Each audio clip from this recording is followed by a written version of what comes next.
Hey, my name's Sam. The weather's been fair crap in Brisbane for so long now that it's given me the chance to learn how to code and make an app.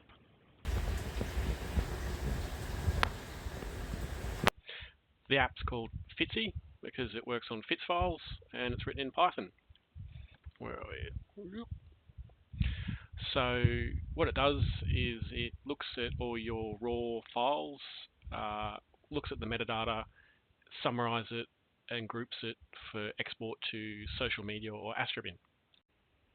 Okay, so when you open the app, you have a splash screen here where you can select the top level folder of the project that you're working on. You can add that to your output.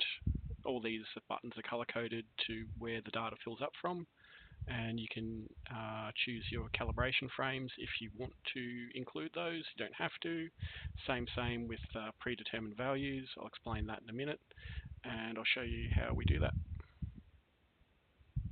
Just select my Dragons project, click add to output. So it's just gone through and added all my light frames.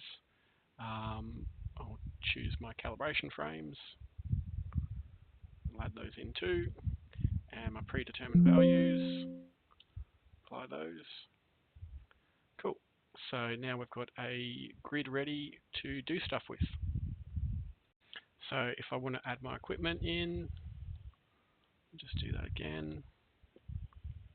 Control V, save. And we can see that it's saved. Right, so I've got a grid, I've got my equipment, my predetermined values, and I'll append my equipment and we'll include the average moon phase. You don't have to. And we'll go copy to social media and we'll do the date range.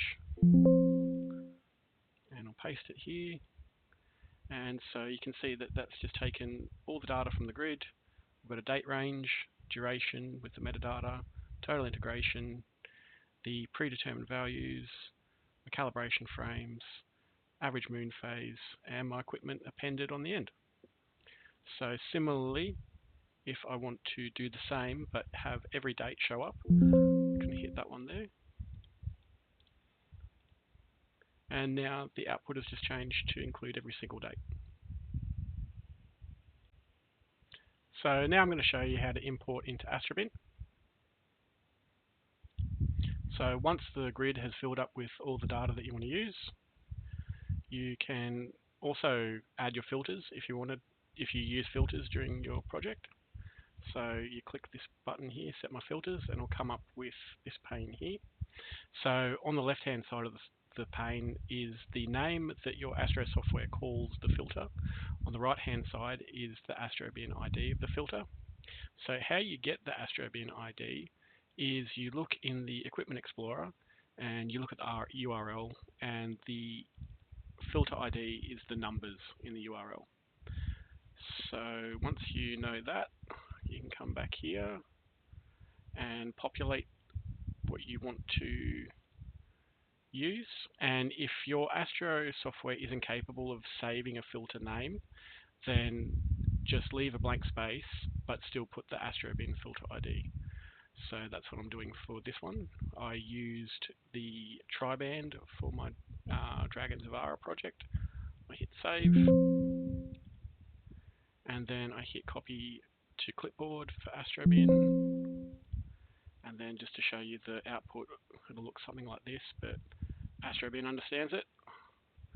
So I go back to my Dragons project, and I'll just replace the data that I've got using the output when it decides to load. So you want this little thing down here, import from CSV. Obviously I'm doing it in reverse, but it'll come up when you load your image in. Yep, I want to wipe everything, paste it in, import, save, clear out of that, and we're done. So that just entered all the sessions. The only thing about this is that you can see that the calibration frames have been included into the total integration.